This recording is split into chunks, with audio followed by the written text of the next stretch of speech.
the Super Bowl. To the Super Bowl. I feel like black and gold going back to the Super Bowl.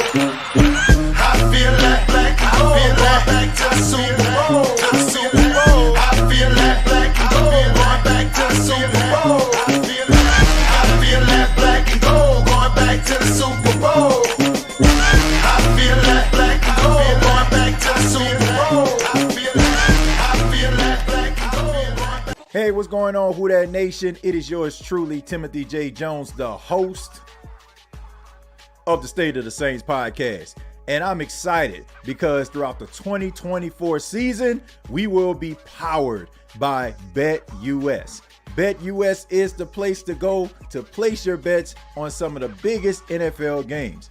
Just like this weekend's preseason game, Saints versus Cardinals. Yeah, I know it's preseason, but aren't you happy that football is back? And all you have to do is go to betus.com, place your bet. The Saints, as of right now, are -2 against the Cardinals. So all you have to do, once again, go to betus.com, sign up, 125% sign up bonus up to $2,000. That's right, 2,000 of them things. So go to betus.com and sign up. Also, gamble responsibly. Thank you for listening to my daddy's podcast. Hey, don't let these tears fool you. There's all dog around this mug. I'm good.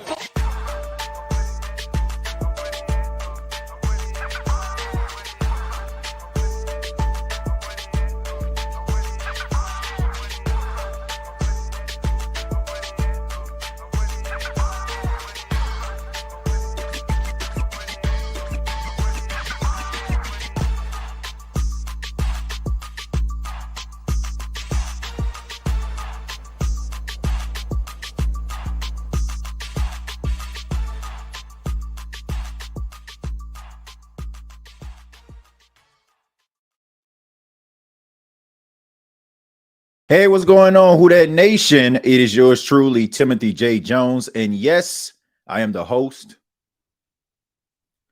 of the State of the Saints podcast. And thank you so much for checking out the State of the Saints podcast, where we talk New Orleans Saints. Shouts out to everyone that is in the chat right now. Shouts out to everyone listening, no matter where you are. If you just so happen to be listening around the area I'm at, around the the Florida, Carolinas area, I just ask everybody to be safe. They got some really bad weather. Of course, we're feeling the effects of Tropical Storm Debbie right now, man. So, I mean, it's been raining all day, off and on, a lot of wind blowing. So, I had to work from home today, man. But nevertheless, definitely wanted to talk a little bit about the breaking news. I woke up this morning. Shouts out to my guy, Hoodie Jube, sent me a text message, telling me about, according to sources, Justin Simmons, all-pro safety, will be visiting the New Orleans Saints. And, of course, Saints fans are excited about it, the endless possibilities of what could be having Justin Simmons, a multi-time all-pro, along with Tyrann Mathieu as your safety tandem. It would be a good look. We're going to go ahead and be talking a little bit about that. But I also want to give a special shout out to all those that checked out last night's NFC South Roundtable on Roundtable Sports. We had our first episode there. It's going to be every Tuesday at 7 p.m. Eastern, so that's 6 p.m. Central. We'll be talking all of the hottest topics pertaining to the NFC South. Shouts out to Jerry. I know I seen him in there on the live stream last night. It was a really good time, man. I really enjoyed that. It's definitely something I'm looking forward to doing throughout the 2024 season. And I'm just encouraging everybody to check it out. I put the link in the comments. So if you didn't check out the first episode, go ahead and check it out. It's going to be exciting. It's probably going to be a little bit of a different type of vibe. Probably kind of my personality kind of turned up a little bit more. Definitely because, I'm talking to other NFC South teams. So, I got a rep for the Saints. But all in all, it's really good fun. And also thank you to all those that checked out the Gumbo Pie Sports Podcast, 32 teams in 32 days series that we are almost at the end of. We got 2 more teams to cover. Just put out a video about Sean Payton's Denver Broncos. So how would they fare in 2024? So lot of sports your boy gonna be talking this season, man. So I'm just asking everybody to like kind of support if you can. I thank you to all those that subscribe to the Gumbo Pot channel, and I'm asking everybody to subscribe to the Roundtable Sports channel that is in the link. Also want to give a special shout out to all the people that ain't here, probably at work, probably got something else to do, and probably just got to circle around to catch this episode. Shouts out to the After Show boys. Shouts out, shouts out, shouts out, shouts out, shouts out to them After Show boys. Shouts out, shouts out, shouts out, shouts out, shouts out to them After Show boys. They be tweeting and be posting, they be tweeting and be posting, they be tweeting.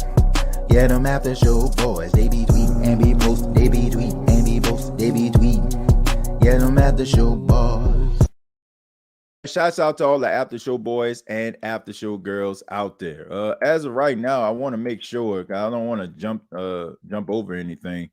I want to make sure that they don't have any Saints press conferences right now. So if the Saints are having a press conference right now, I think I've seen it in the chat. We can go ahead and make sure we jump to that. So if I'm pretty sure like practice is I don't know if it's probably about to come to an end right now. I know they're 3 hours behind where I am. So if they are having a press conference right now, somebody let me know, then we can probably go ahead and get into that. Okay, they are. So what I'll do is what I'm going to do is I'll go out, I'll play that, and then I'll come back in and we'll talk a little bit about Justin Simmons. How's that sound? Hold on.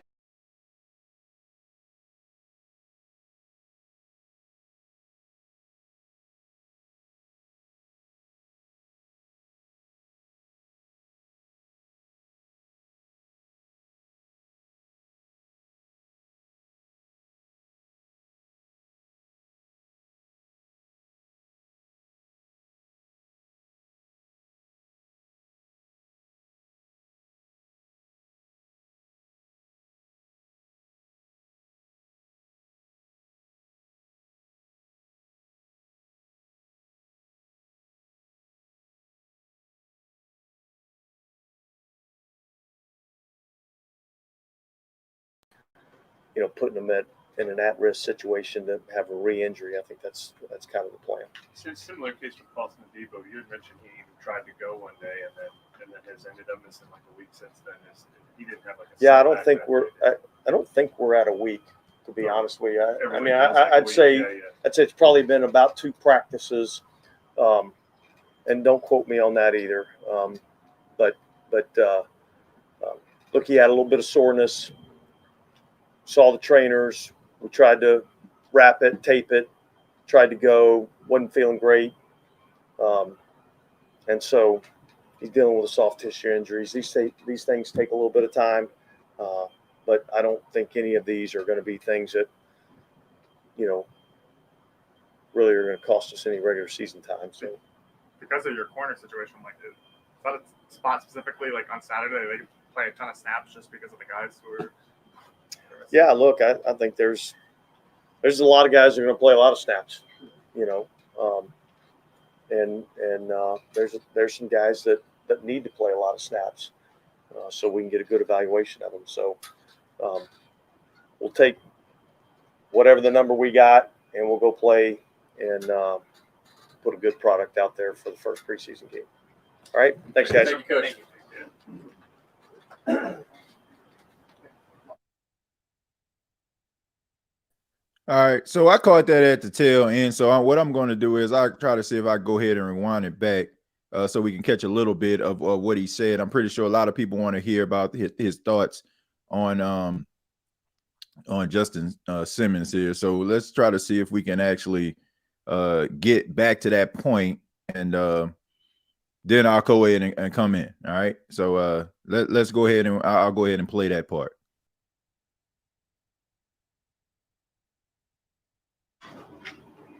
Yeah. Look, first practice after day off. I thought we started a little sluggish today, but I thought we picked it up as the practice went along. So was pleased with the way that it ended. It's we got one more install really to basically get pretty much everything in prior to the first game, all the different situational type stuff. We had short yardage today. We'll hit goal line tomorrow. And so we'll have everything in by the time we get to Arizona for the preseason game.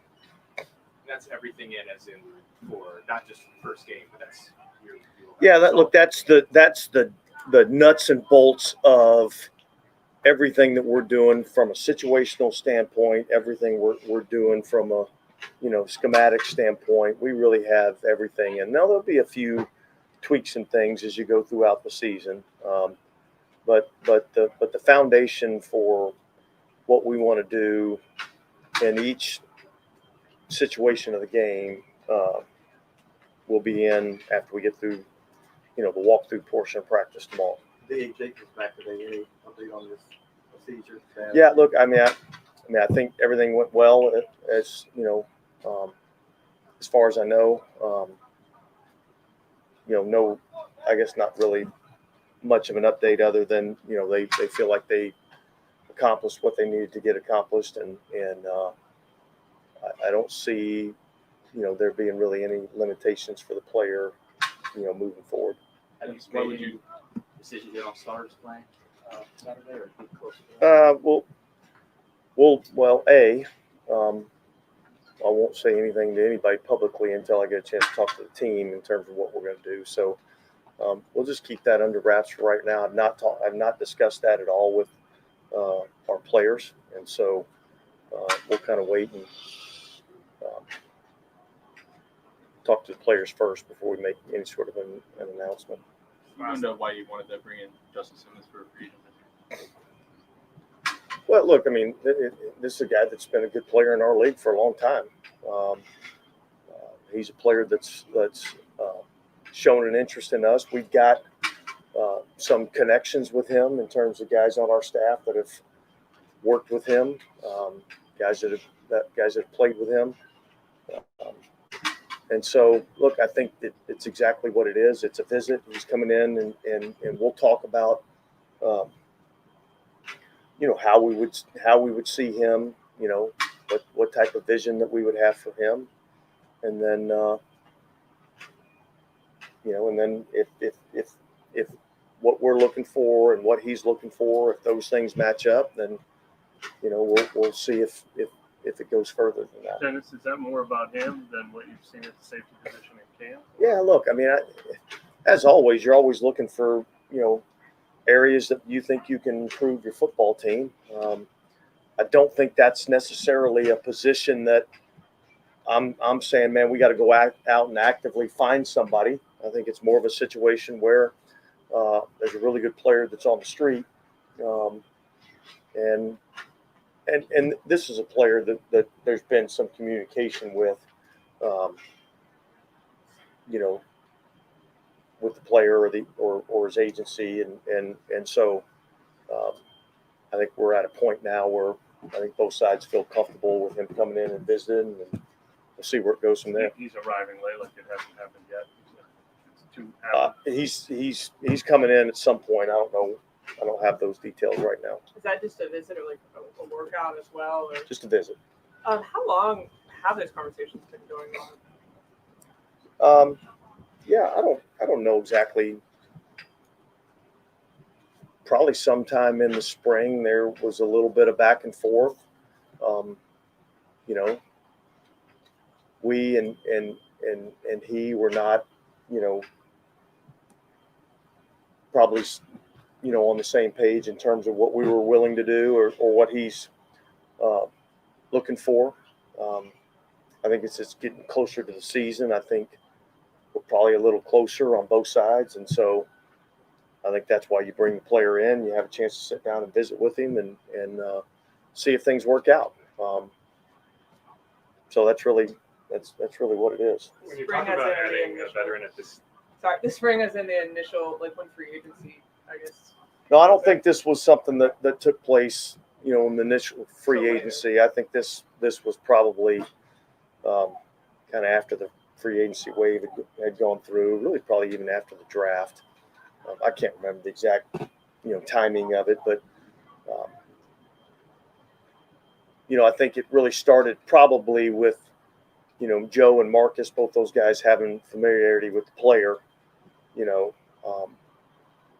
so we've kind of just monitored the situation, and we've gotten to the point now where we feel like, we bring him in, we have a chance to sit down and visit with him, and if things work out, great. Are you so surprised he's still available? Look, I mean, I think he's a good player. I think he's been a good player in our league, and so,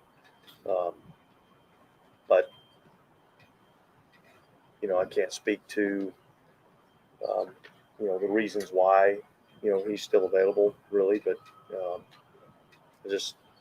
I know we think he's a good player, and we're interested in, having him out and visiting with him. You referenced it a couple times, but when you're adding a veteran player at this stage, it has to be helpful to know that Marcus and Joe have that connection. Does that make it easier in terms of adding a new person to the locker room? Yeah, look, I mean, you never know what you're getting until they actually get here, and so when you have somebody that's been in the meeting room with a player, whether it be a player or a coach, but somebody that's been in the meeting room, been on the practice field, been through the games, to where you have intimate knowledge of how the player responds in different situations. What type of teammate is he?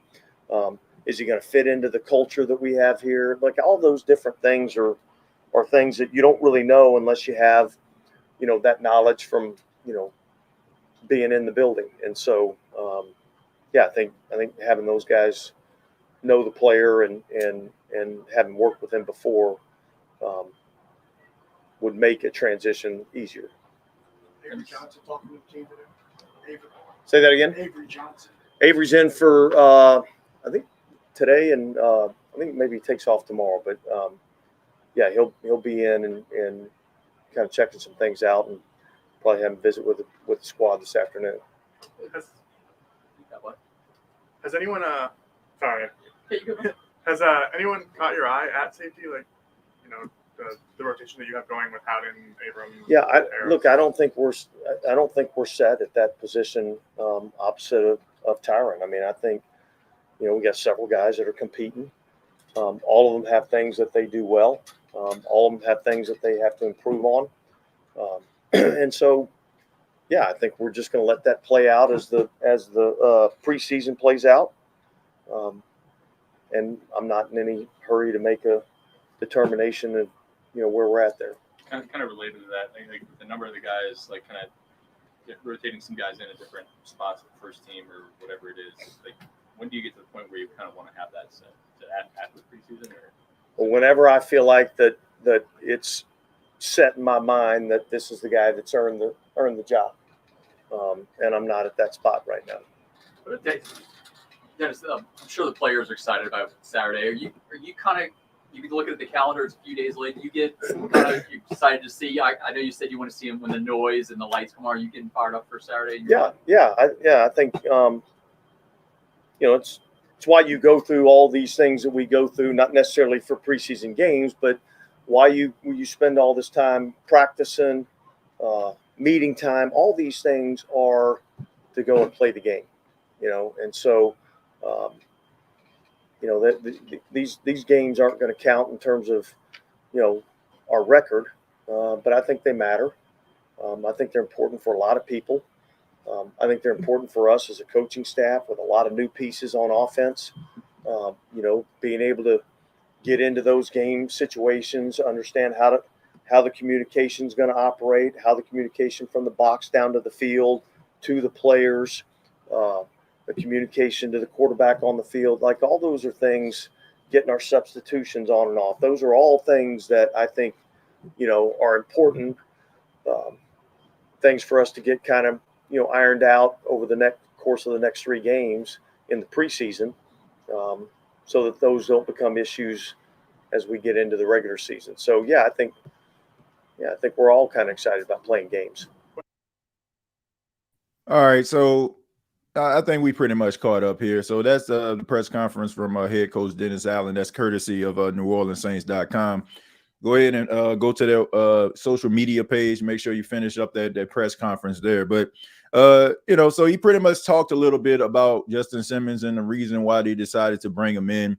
Look, we know what Justin Simmons is. I mean, we've been clamoring for this guy for I don't know how long. Everybody kind of knows how I feel about Justin Simmons, but I'll go a little bit deeper. If the Saints get Justin Simmons, they win in the division. I'm going to say that again. If the Saints sign Justin Simmons, they're winning the division. They already have a good defense. Like, we don't have an issue with this defense. We know that these guys are talented already. They got a good combination of seasoned veterans and young guys. You got Chase Young, seem like he's going to be pretty good this season. You got Carl Granderson. He had 8.5 sacks. You got Brian Brzee. He had 4 sacks, and he was kind of like in, kind of that rotational role. I expect for him to come on, his second season. You look at Colin Sanders, Nate Shepard. I mean, collectively, like, they were pretty good up front. Like, to me, if the Saints get Justin Simmons, they win in the division. Like, there's not a doubt in my mind. My biggest issue with the New Orleans Saints was that offense. And, I still have my reservations about what this offense can be. But I look around the NFC South, and especially like just basically evaluating some of the things that I heard on Roundtable Sports with the NFC South. No team in the NFC South scares me. Like, none of them. Like, I don't care what the Falcons got. I don't care what the Bucks got. I don't care what Carolina signed and got. I do not care. Like, the Saints get in their own way. I want people to understand that. There's nothing that those other teams did last season that I looked at and said, man, the Saints can't stop that.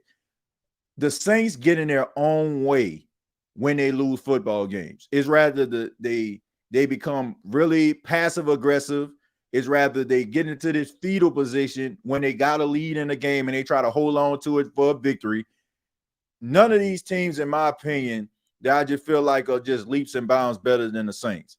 If you get Justin Simmons along with Tyrann Mathieu, and you got Marshawn Lattimore, and you got Paulson Adebo, and you got Kool-Aid McKinstry, and you got Alontae Taylor in your secondary, the Saints already, to me, have one of the best secondaries in football. You add Justin Simmons, you got yourself a Super Bowl caliber defense. And I want people to understand this. See, people think that you got to look like the greatest show on turf. You got to look like the 2012 Saints. No, you don't. You don't have to look like that to win a championship. You don't have to average 34, 35 points a game in order for you to have a championship team. All you need is a team that can limit their mistakes, capitalize in certain situations, and have a stout defense that can rush the passer and be able to get the ball back to the offense. And the Saints would have that. I want people to understand this.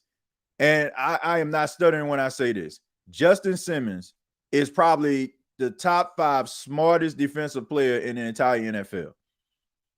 That's how much respect I have for him. I was actually watching this guy, like leading up to me actually having a show a couple of months ago talking about him. I was watching this footage. I think he was talking to Brian Baldinger and he was talking to Kurt Warner. And it was like breaking down plays. The way that this dude like looks at the field and he examines it, his play recognition is like off the charts. Like, this guy can cover so much field, man. This guy has cornerback tendencies, but he plays safety. And I'm not just saying this to gas y'all up and get y'all all excited. It's just the truth. Go and watch this dude break down film and tell me that if this guy wasn't on your team, your chances of winning a championship do not just go up. I'm serious, man. Look, I don't know about Super Bowl. I don't know about that, but I'm telling you, with this guy, like your defense just becomes absolutely elite. And I just think that they will do just enough to get over that hump and win this division. The Saints need Justin Simmons. They need him. They need him. If they get Justin Simmons, I'm telling you right now, that 7-10 stuff that I'm talking about when I did those predictions, like I think he separates them being from a 7-10 team to a 10-7, a 10-7 type team. Like that's how much respect I have for this guy. So I mean, I can go up here and I can pull up his stats. You know, like he's 30 years old. He's 6'2", 202. He's a multi-time second team All-Pro. He's a 4-time second team All-Pro. He's a 2-time Pro Bowler. He's the interception leader back in 2022.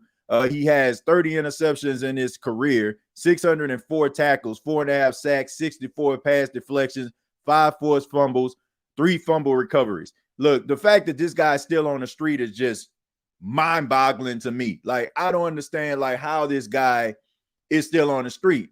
I don't know if he actually, like, maybe he talked himself, out of certain situations because he bet on himself, and a lot of teams don't really want to commit to safeties, getting paid that much, especially like when you look at his age. He's 30 years old. Nobody wants to back up the Brinks truck to pay a 30-year-old safety. But it has absolutely nothing to do with his skills. It has absolutely nothing to do with his ability. To me, it could possibly just be a money thing.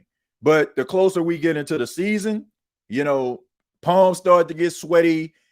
Guys are starting to think about, man, I need to play. Man, what if I don't get to play this year? So maybe some of those contracts that didn't look very appealing when the offseason started, they start to look a little bit more attractive. Kind of reminds me of like Richard Sherman. Like when Richard Sherman, like he was looking for a team, he was representing himself. Not Justin Simmons, he has representation, but I'm just using this as an example.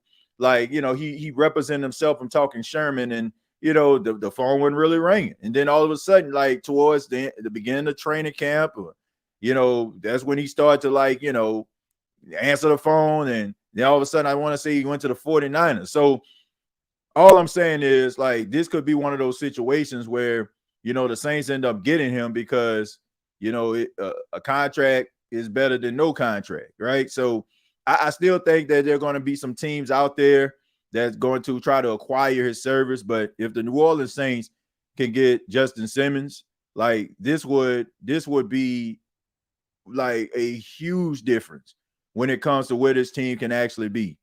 Like they go from 7 wins to 10 wins, in my opinion. Like this dude, to me, like he elevates the game, because I'm thinking about, you got the Honey Badger, that he is a ball hawk, and then you got Justin Simmons with his defensive mind and his ability to get the ball back into the hands of the offense. Like, to me, this can be like one of those things where it can really flip a division. Like, the only reason, honestly, why most people are picking the Falcons to win this division, because of stability and the consistency of Kirk Cousins. Like, but Kirk Cousins, like, he hasn't won nothing. Like, it's not to a point where you're just so afraid of Kirk Cousins that, all of a sudden Kirk Cousins get here and now everybody's just in trouble. Like, no, get out of here with that. The Saints, they just need something like this. And this would be perfect for a guy like Dennis Allen. See, Dennis Allen understands what he needs to do. Dennis Allen understands that he's on a hot seat. Dennis Allen understands that he has to deliver. He has to make sure that he gets this team to the postseason. Like, he wants to do everything that he possibly can. And I've already said this. Dennis Allen thrives and does a better job when he is around people that already know what to do. Like, I just feel like when you have guys that are already established, they already know how to play the game. It becomes pretty simplistic to coach guys like that because they know what to do. But when you're dealing with guys like Millard Bradford, young guy, Ugo Amadi, pretty young guy, Jordan Howden, like you're basically hitching your job to guys like that. And I don't think that he has that type of time. Maybe if this was a new coach, maybe you'll bring, Jordan Howden alone. Maybe you'll go through the growing pains, but he understands that he can't afford to have a lackluster team. He got to make sure that he isn't lacking in any department. Because if he is, then he can be on the outside looking in. So bringing in a guy like Justin Simmons, it basically makes his job so much easier to coach defense. because he doesn't have to worry about a wide-eyed, bushy-tailed young guy who lacks in a certain thing. Justin Simmons checks all the boxes. He can cover, he can tackle, and like I said, he has a really good football mind all in all. So I'm just encouraging you, like, go and watch that film I'm talking about, him breaking down defensive plays, and what he was thinking during that time. Like, this dude is like one of the smartest football players I've ever seen. Like, so that right there just confirmed like my love, what I'm saying, for the game of Justin Simmons. So if the Saints get him, the Saints win in the division. You can book it here, right here. Like, seriously. Like, if the Saints sign Justin Simmons, they're winning the division. Like, I do not care. I don't care what those other teams have. The Saints are winning the division. I'm going to go ahead and read some of your comments. We're going to go from there. Says, anyone else feel like DA is doing Olympic level gymnastic dodging questions? Well, probably is. Like, I mean, you don't want to show your old hand. I guess if you're talking about that Justin Simmons situation, I mean, you don't want to, say something. I mean, the question was, I think I know what you're talking about. The question was, are you surprised he's still on the street? Like, you don't want to answer that. And, and then you offend the dude. He ain't even in the building yet. He watching YouTube like, man, turn the plane around. So I can understand that. He probably is trying to dodge the questions when it comes to that. You just want to make sure this dude get into the building. I will say this about Dennis Allen. You can talk about him all you want to. There's a lot of things that we say about him are warranted at times, but he can recruit his behind off, man. Every player that comes into that building leaves out with a contract. The ones that we want: Chase Young, Jarvis Landry, Tyrann Mathieu. Like, every player that has come into that building that we like, man, we got to get him. The Saints grab him. Like, that's one thing I will say about him. So to me, there's a strong chance that he will sign with the New Orleans Saints, because I mean, a lot of players have come in and it wasn't like that. Like, when it came to Sean Payton, like, he was not good at it. He was not good at it. Like, they did not do a good job at recruiting guys when Payton was there. But Dennis Allen, he gets those players. I will give him that. Like, I don't know what he say to him. I don't know how he does it, but they always seem to get the players that we want when Dennis Allen and Mickey Loomis get together and talk to him. So I will say that about Dennis. Like, there's not a player I'm thinking out loud here. I can't think of a player that we really like seriously wanted, and we knew that they came into the building and they ain't walk out with a contract. So I give him his respect in that regard. How much you think? Let me see. How much you think he signs for? I don't know what he'll sign for. I really don't know. I don't know what he'll sign for, but I do know, once again, as you start to get closer to the season, and the phone ain't ringing, and you're seeing other players that play your position signing with other teams, and they were in that kind of top 3, top 5 safety free agents out there. I mean, it started to get a little bit sweaty, and then you also got to take into account how many guys come into the league, get an opportunity, go out there, ball out, get themselves a roster spot. And guess what? If you're an undrafted guy and you're playing safety and you're knocking it out of the park, that team is going to sign you, especially if they can put you in that starting rotation. And I ain't got to go out here and find Justin Simmons and pay him $10-12 million a year. I got a undrafted guy that I can just put into my lineup, making about $250,000. Man, sign me up for that. So the more practices take place, the more the guys start to solidify themselves, the less attractive a guy like Justin Simmons is. So that phone get a little bit cold around this time, man. And desperation starts to like kind of rear its ugly head. I don't want to say he's desperate, but I'm just saying, like, you don't have that leeway like you did at the beginning of the offseason. Like, as soon as the season ended, teams don't know what direction they're gonna go in. You have an idea about you drafting a certain player, but that's not a guarantee that player is going to be there at round 1 or round 2, 3, etc. Right? So when you start to sign guys like, we didn't get the safety we wanted, I guess we can try to get this undrafted guy. And this undrafted guy comes in. We see it every single year, folks. There's always that undrafted guy that comes out of nowhere that solidifies a position. It happens every single year. And Justin Simmons knows that, and his agents know that. So they probably wasn't open to the deal that the Saints offered them the last time. But as the season draws near and we ain't signed with nobody, I mean, some money better than no money, some contract better than no contract, right? So, to fair or unfair, like whatever, like to me, he definitely deserves like top 3 safety money. But you got to think about the fact that this guy is 30 years old, man. A lot of teams don't want to just be throwing top-notch money at a player that is a little bit up there in age. So I say that, the guys start to listen, as the season gets closer and no contracts are out there right now. TJ, do you think a 2-year, $12 million contract will work out for Justin Simmons?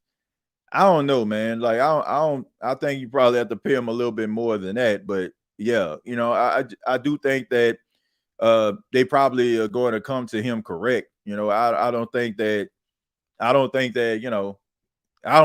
going to be it. Like, that's kind of lowballing the guy for real. But hey, I mean, maybe it could be like one of them situations where he signs like a 1-year deal, and then kind of like Chase Young, like signing a 1-year deal, betting on himself, has a good year, and then maybe he'll go to another team and get a little bit more money.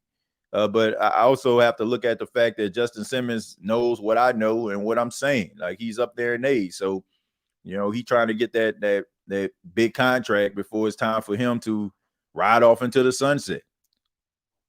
Sign Simmons and have a top 5 defense and a top 10 offense, and you're back in the playoffs. Yeah, look, to me, you don't even need a top 10 offense. Like, you can be a top 15 offense with a top 5 defense and you can make the playoffs. Like, that's what I'm saying. Like, a lot of people feel like you gotta be putting up 30, or close to 30, 27, 28 points a game in order for you to like just be in the playoffs. And I mean, we see this all the time, man. Teams have middle of the pack offenses and lights out defenses, and they find themselves in the playoffs. And what I mean by like offense, I'm not talking about like you can't do anything, like you just inept. But I'm talking about like taking advantage of opportunities, right? More times than not, converting on third downs, continue making the chains move, scoring, having a high percentage when it comes to the red zone, like excelling in certain statistical categories offensively that can help you. So look, with this defense, with Justin Simmons, you're going to be a top 5. As long as everybody stays healthy, I got to go ahead and put that out there. As long as everyone stays healthy, you have yourself a top 5 defense. You can have a top 15 offense and still make the playoffs. Can you make the Super Bowl? That, I mean, it's possible, but you got to be able to put up some points. But if you have yourself a defense and that defense goes to Lambeau, or it goes to like one of them places where defense needs to travel, you have yourself opportunity to be in the game. To be fair, a lot of these guys ain't have a huge market when we signed them. Saints secondary unit, Saints offensive line, defensive line, wide receiver, tight end, kicker, punter unit would be nice, but I honestly didn't have any worries. The DB unit. Well, that's where his bread is buttered, no cap. Like, we know that Dennis Allen loves the secondary. I mean, that's kind of was his calling card. I mean, that's what got him the defensive coordinating job, because of how well he did as a secondaries coach.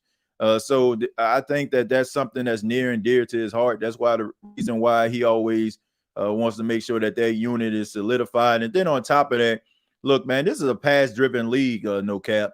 Man, you got to be able to counteract what this offense is giving you. I mean, throwing the football all over the place.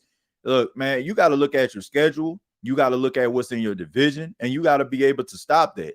When you think about the Cowboys, the Kansas City Chiefs, the Green Bay Packers, the Atlanta Falcons, I mean, those teams have a really good aerial assault, and they got quarterbacks that can put up astronomical numbers. So you got to be able to counteract that.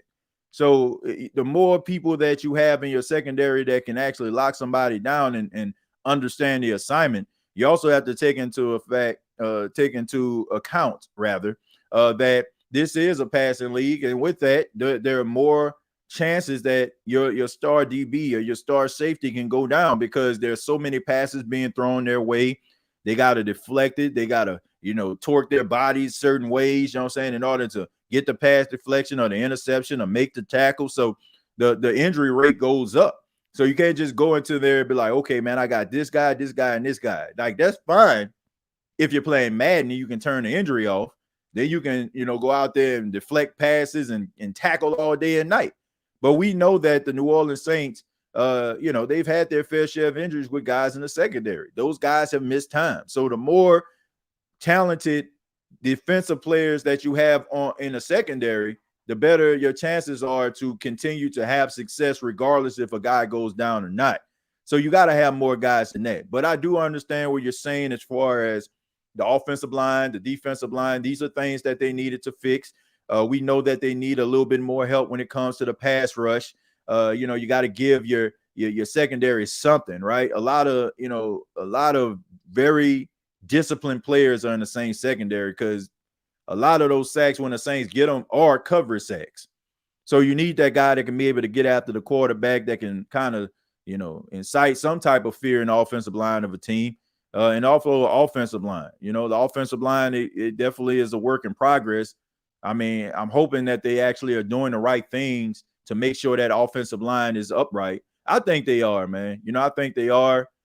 Everything I'm hearing as far as the offense is, going in the right direction. I also think that, some of those quick passes that they're probably going to implement, and also the running game, I think is going to be paying dividends to them. I think that it's probably going to help out this offensive line. It's much better when you have a quarterback or plays that can actually get the ball out of the hands of the quarterback quickly enough so the defensive line of the opposing team won't be able to be teeing on your quarterback, teeing off on him, I should say.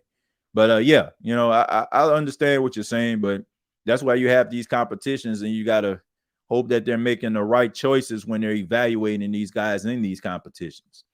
If the Saints sign Simmons, will they still try to go for Brandon Ayuk, or will they not have the room to trade for him? Yeah, J-Rock, look, first off, I'm going to say this, and I said this last night on the Roundtable Sports. You can check that out, Roundtable Sports on YouTube. I don't look at Brandon Ayuk like some of these other people look at Brandon Ayuk. Brandon Ayuk, to me, is a system wide receiver. Like, I think he's a system wide receiver. I think that he eats because of the system that he's in. When you have Deebo Samuel around you, when you got George Kittle around you, when you got Christian McCaffrey around you, guys that can go get it, people ain't like staying up all night saying, man, I hope I wonder what Brandon Ayuk going to do to my team. Like, I think that a lot of what the 49ers have done in the playmakers that they have, it kind of makes Brandon Ayuk, stand out a little bit more. I feel like if he was to be a number one receiver on the team, I don't think that he'll be like in a conversation for one of the best wide receivers in the league. I think he's a system guy. And honestly, I don't see too much of a difference between his skill set and Chris Olave's skill set. Like, I think that Chris Olave is basically a much better version of Brandon Ayuk.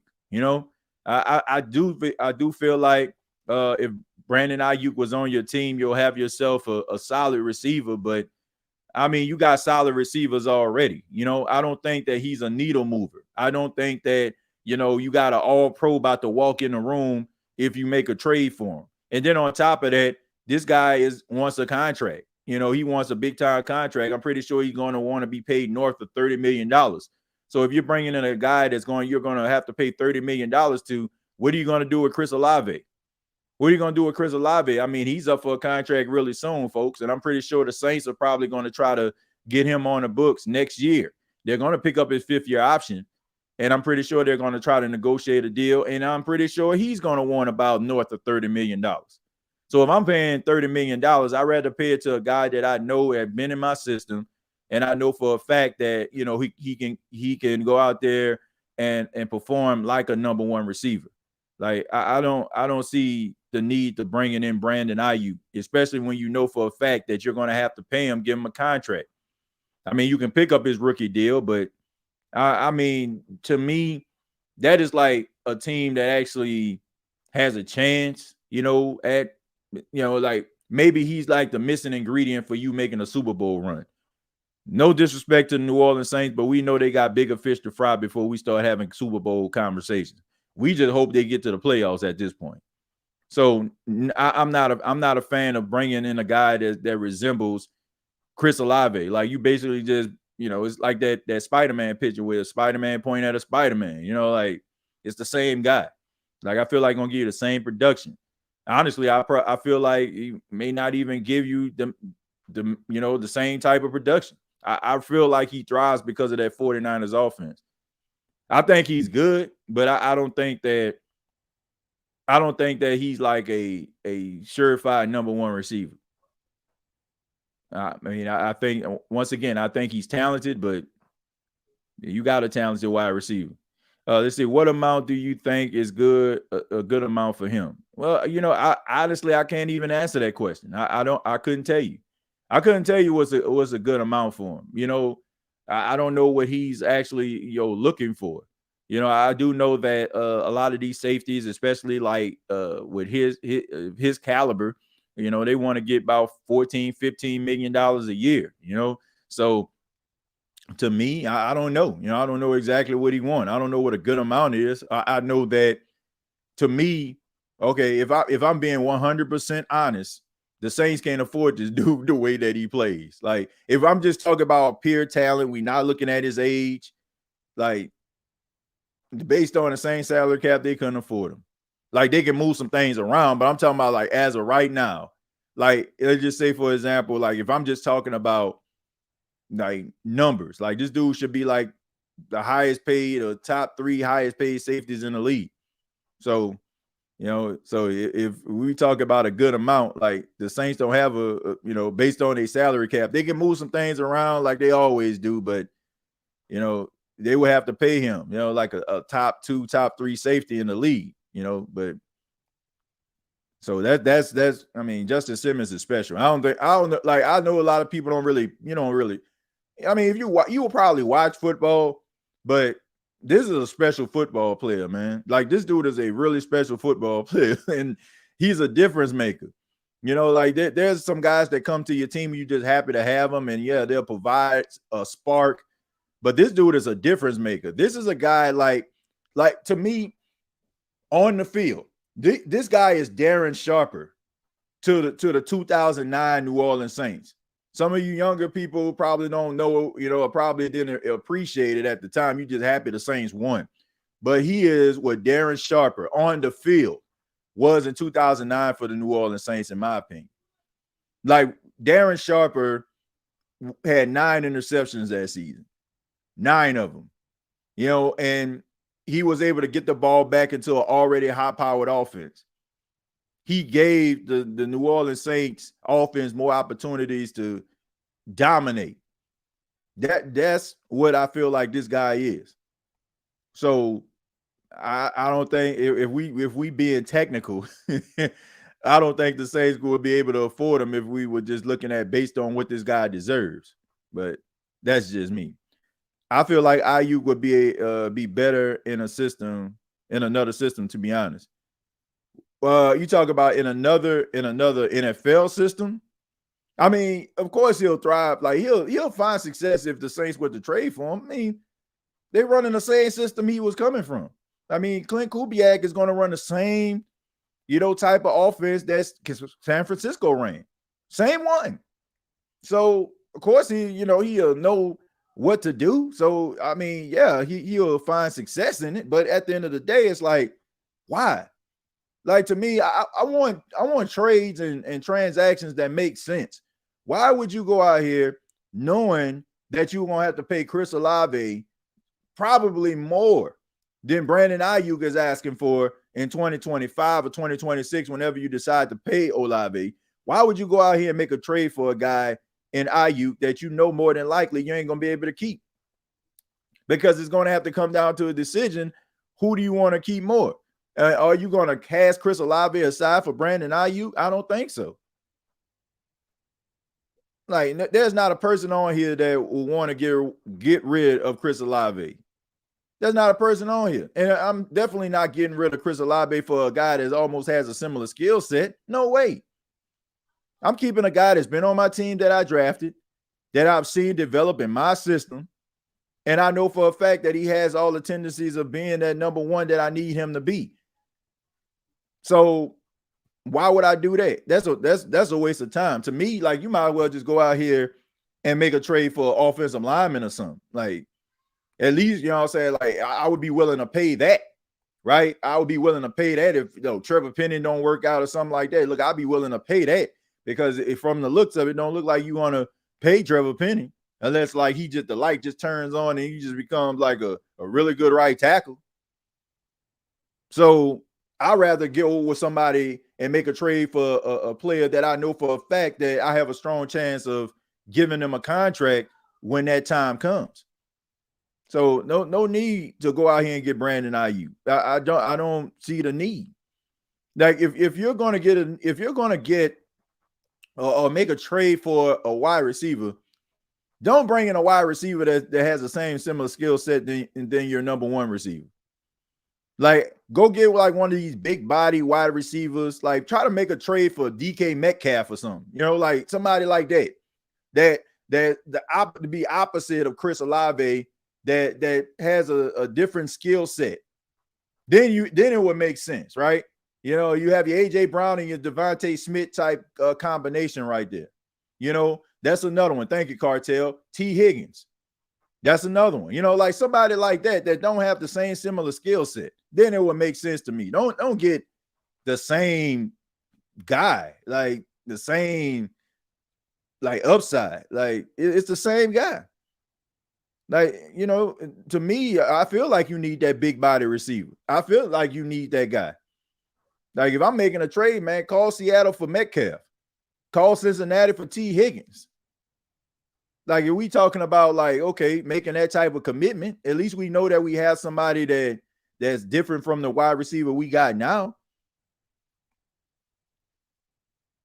Definitely like Darren Sharper. Yeah, I mean, he's a Darren Sharper type player. This Simmons recruiting tells me that Lattimore injury is serious. Not really. No. I mean, but Sean, you got to look at the fact, okay, you got Tyrann Mathieu. Let's just be real. Like, no disrespect to none of these gentlemen. But based on us wanting the New Orleans Saints to make the postseason, Dennis Allen knowing that he's on a hot seat, regardless if they want to admit it or not, we know the truth.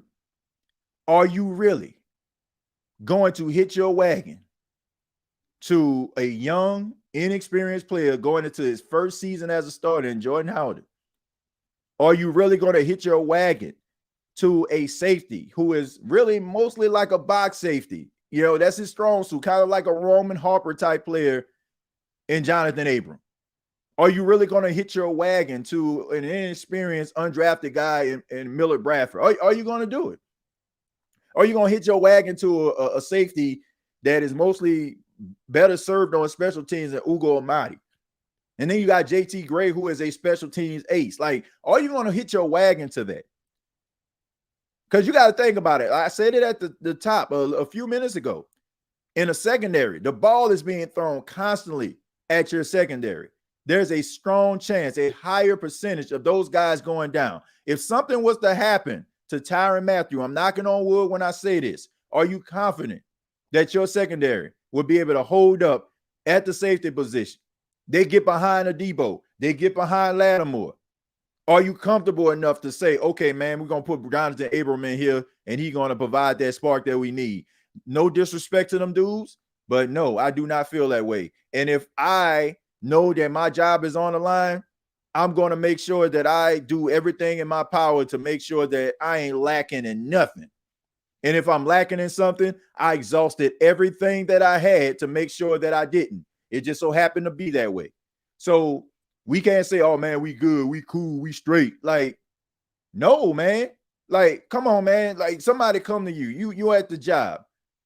somebody tells you, hey, you know, I know you've been working here for a long time. You know, we appreciate you, but I've just been noticing, man, the work been slipping lately. You've been showing up late. You know, I mean, we like you, we appreciate you, but something gonna have to give. Like, it's rather you gonna have to start coming in on time and put forth that effort. We're gonna have to find somebody else. If you want that job, you want to maintain that job, you want to maintain that position, you're going to change some things. You're going to make sure that you set that alarm clock maybe like 15 minutes earlier. You're going to make sure that you probably doing some of the things that you're doing in the morning, maybe ironing at night instead of ironing in the morning. You're going to do certain things in order for you to be able to go to work and be able to do what you need to do in order to get the people off your back. So how do you do that if you're Dennis Allen? You get the best players that are available at that position. So I'm not doing it.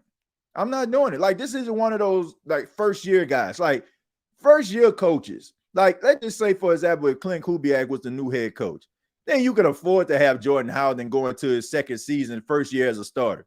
Because, okay, like, nobody gonna get upset. Anybody gonna be talking like, oh man, it's a work in progress. They developing blase, right? Nobody's really gonna get upset with you for making that decision. But when you know that you're on a hot seat, you know, like when you know, like when you know you're on a hot seat, like, come on, man. Like, you got to do what you got to do. Saints fan want everybody, and this is coming from a Saints fan. Saints don't need IU. Yeah, I don't think they need him. Too much like Olave, man. Too much like it's the same similar skill set. And honestly, I feel Olave is better than IU. We should be looking for another wide receiver like Mike T. We really haven't replaced someone like him yet. Yeah, I mean, you need that possession guy. Big target. TJ, how does us attempting to sign Simmons affect the AK contract situation? I don't think it affects it at all. I don't think one has anything to do with the other. And to be quite honest with you, I just think that they just doing like the final touches on Alvin Kamara's contract.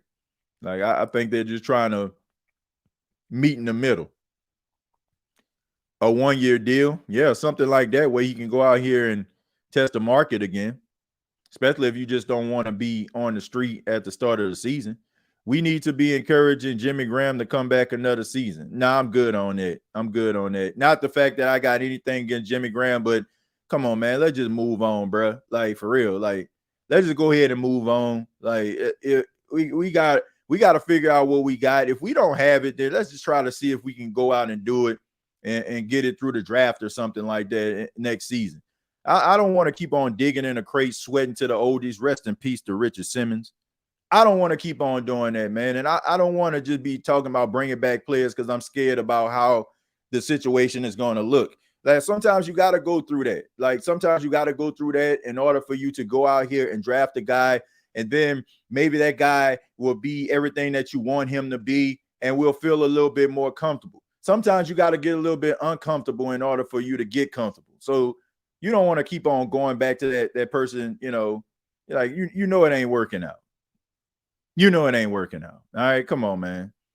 Like, Jimmy Graham has been a great player for the New Orleans Saints. He's definitely a top tight end in Saints history, but just because we're afraid about how something looks don't mean that we got to just try to court this guy back out of retirement. Let the guy fly planes. Let him swim across the Mediterranean or whatever he has to do. Let him enjoy his retirement, man. It's up to these guys like Jawan Johnson. It's up to the guys like Foster Monroe and Dallin Holker to step up and make plays. And if none of them can, then hey, you were one draft pick away from getting Brock Bowers this time. Who knows? Maybe that tight end that can change the fortunes of your offense is in next year's draft. I mean, there's some great tight ends that come out every year. So let's just leave Jimmy alone, let him retire and enjoy himself, and let's see what we got with these guys. And if we don't have anybody, then let's draft a person or let's sign somebody when their contract is up from another team. Nah, we good. Let Jimmy Graham enjoy his moment. Yeah, I'm good on that. Like, let that man enjoy it. Like, we start getting afraid and we want to go ahead and try to backpedal, even when we know that these guys or a little bit up there in age, or guys struggle, like even with like Andres Pete, like guard position, nobody was out there for us. All of a sudden, man, we need to bring back Andres Pete. But we know for a fact in the middle of the season, we're going to be complaining about Andres Pete play one time or another. Let him walk. Let him walk. Let him get an opportunity to go wherever he wants to go. Like I said, you have to get uncomfortable sometimes before you get comfortable. Like you find yourself being in the same state. Like you cannot, go around in a circle and wonder how you started back in the same position. Like you can't do that. Like you have to go through some growing pains in order for you to be able to, get where you need to be, live up to that potential that you have. Please move on from Jimmy Graham. They didn't use him last year, and we got a different offense this year. Let it go, folks. Yeah.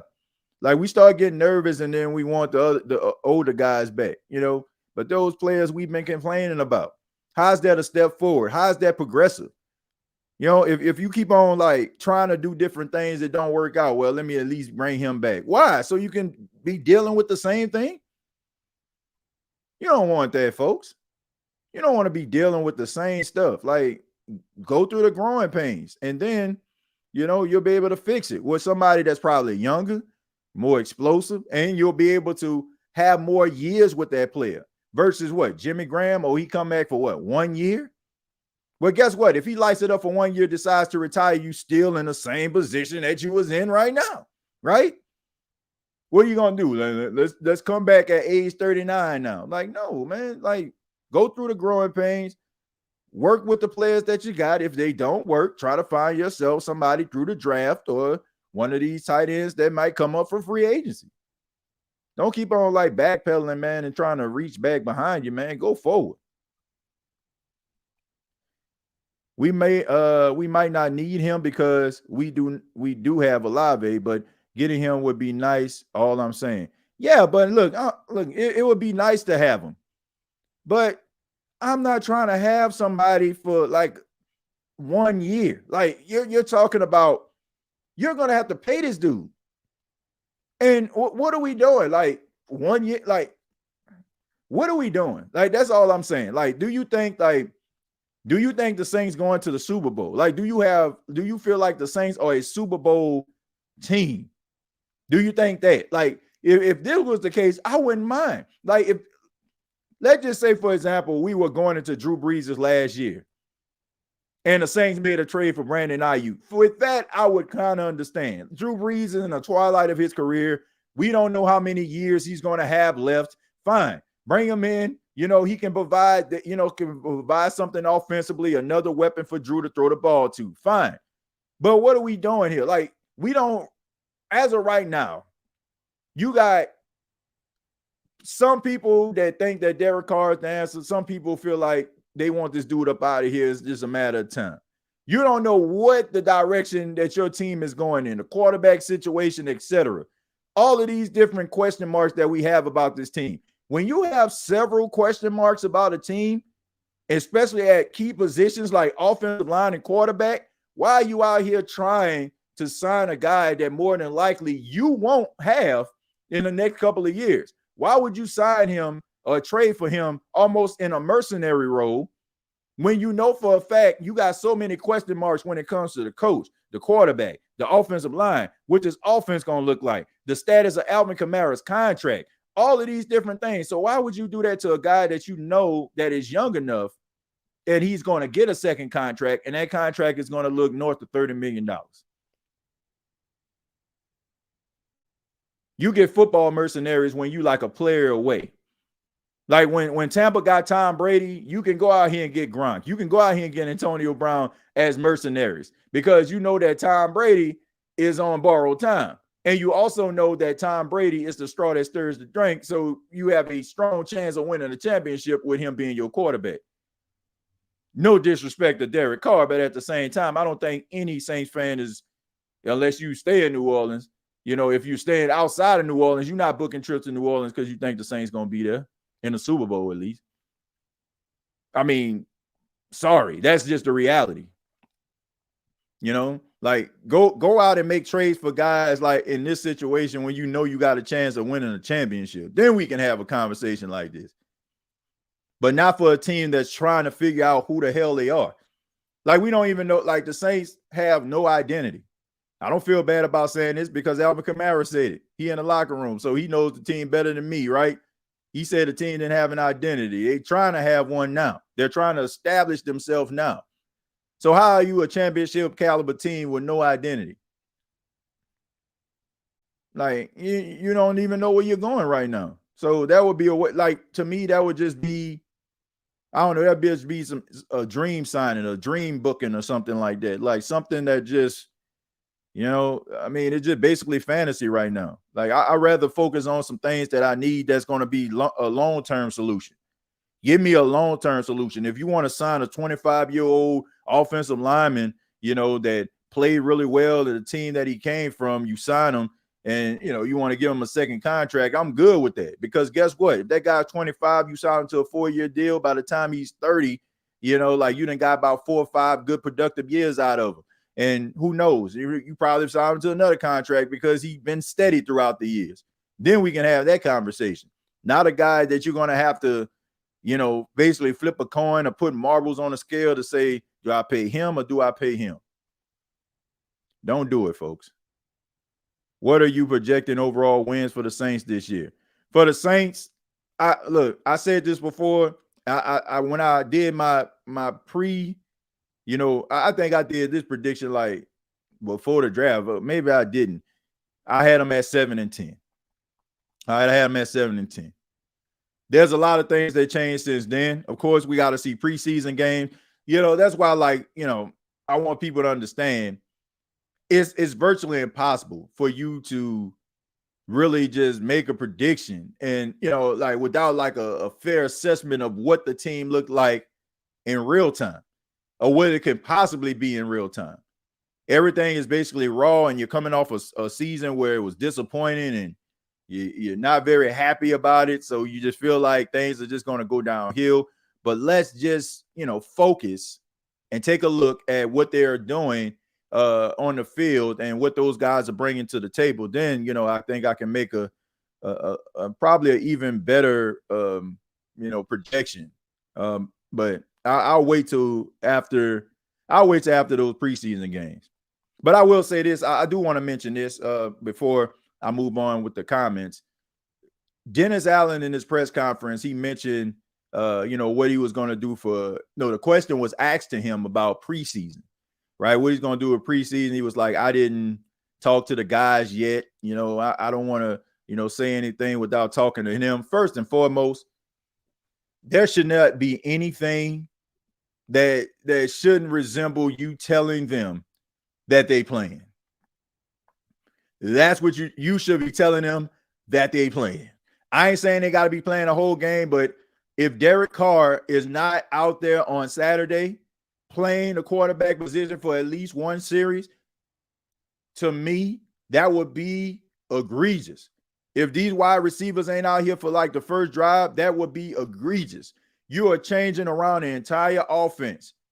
You're changing around the entire offense. This is a new offensive staff. This is a new offensive scheme. These guys need as many real-life reps as possible. And miss me with that stuff about, would somebody get hurt? Look, Jordan Love just got paid a big-time contract, more money than Derek Carr has. Green Bay has invested in this dude, and he's going to play in the game. You got some other guys out there. I want to say, if I'm not mistaken, I want to say some of the Cowboy players are going to be playing in that game. Philadelphia, they got some of their, I think their starters are going to be playing in the game. All I'm saying is you better have these dudes out here at least one series. I ain't saying they got to go out here and they got to be playing the whole entire game, but that would be a huge mistake. You got to look. I see Mahomes out there every preseason. If Patrick Mahomes is out there playing in preseason, then Derek Carr damn sure should be out there.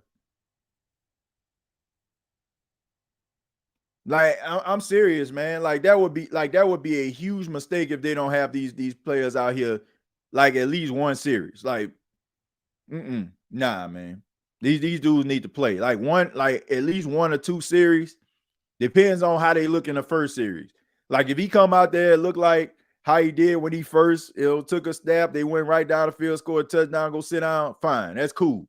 But at the end of the day, like they need to be playing, man. Ain't nobody on that team offensively deserve to be sitting there behind down after you're trying to structure a new offense. They gotta play.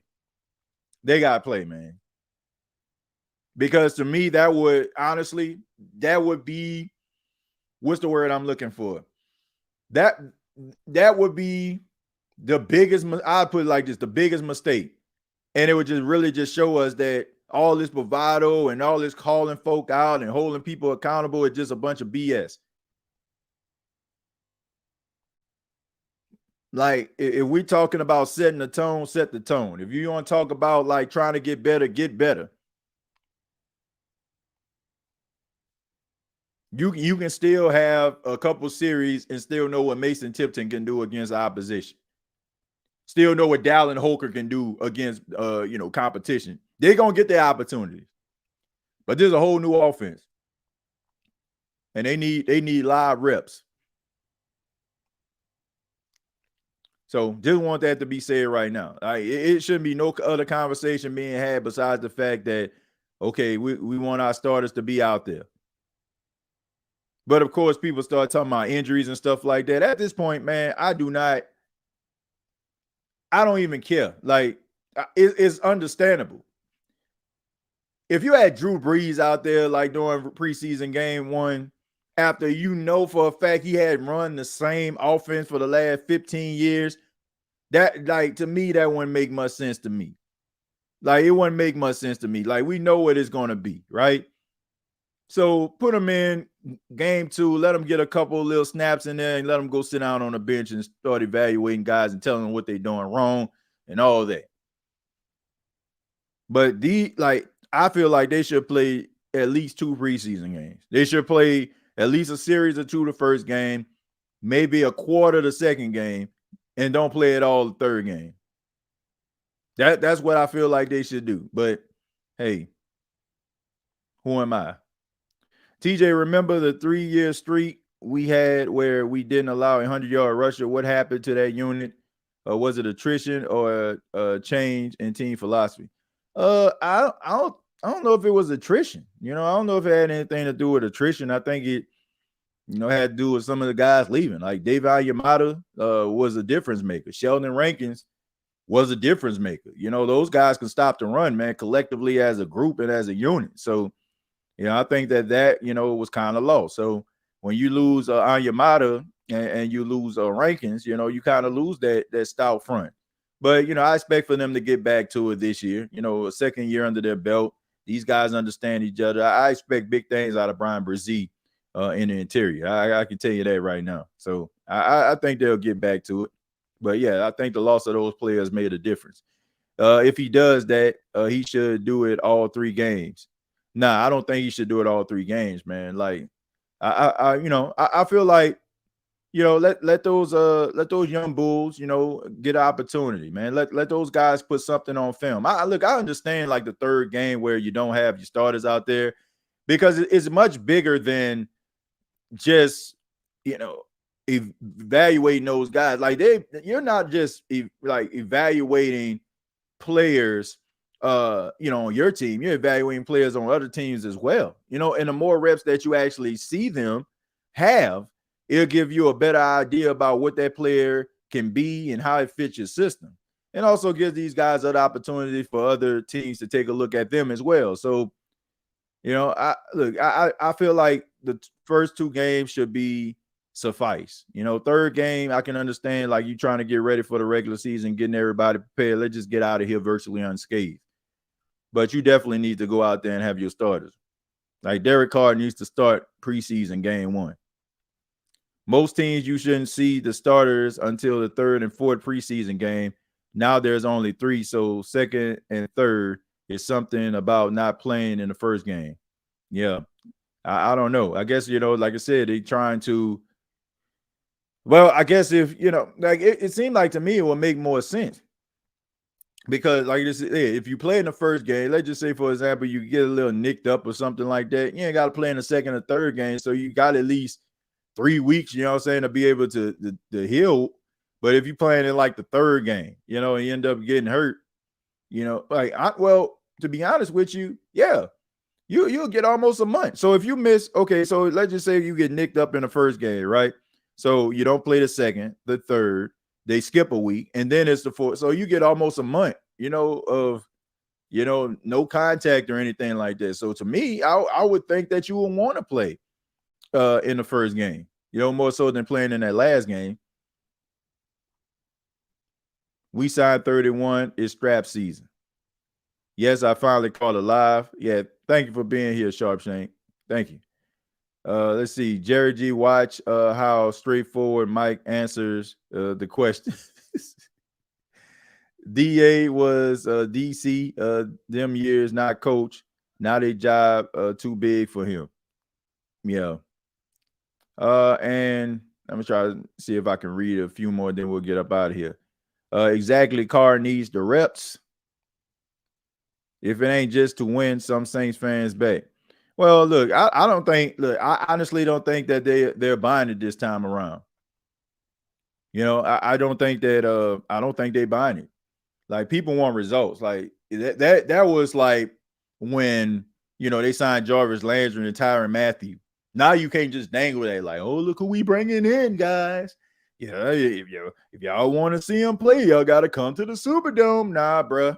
Like, fool me once. How'd that go?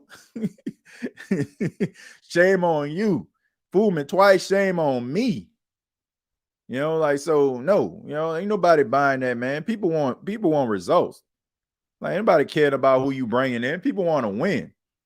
Like, that's what I'm on. Like, if you're not on that, then I don't know what to tell you. I'm way over the fact of, man, you see who we got? We got blah, blah, blah. And, and that's what people, like, I don't understand that. Like, I'm big on results. Like when I'm having conversations, with other teams around the division, the one thing to me is like, man, I start talking about schemes and stuff like that more so than just players. Like, that's the first thing they do. What y'all gonna do with Drake London? What y'all gonna do with Kyle Pitts? What y'all gonna do with Mike Evans? Like, bruh, miss me with all that, man. I want results. That's what I want. I want results at the end of the day. I don't care about building the infinity stone of football players. I don't care about a guy's name on the back of their jersey and what they've done. Like, great players are coming every single year. Every single year. There's a rookie out there right now that's about to come into the league. In the next 5 to 6 years, we're going to be talking about how great they are. So to me, like, I know we love the names and we feel like, oh, we recognize the names and we recognize the play. Then all of a sudden, like, oh, man, I don't care about that. I don't. Like, I'm not impressed with that. What I would be impressed with if the Saints come out here and hit the ground running. Like, if they hit the ground running, if they winning football games, they winning more games than they losing. They being disciplined. The offensive line looking really good. Derek Carr comes out there looking good. Alvin Kamara looks like his old self. Chris Olave starts stepping up. Shaheed starts stepping up. That would impress me. Not a report from Nick Underhill, Adam Schefter, or Ian Rappaport. Like, I don't care. Like, that doesn't impress me, man.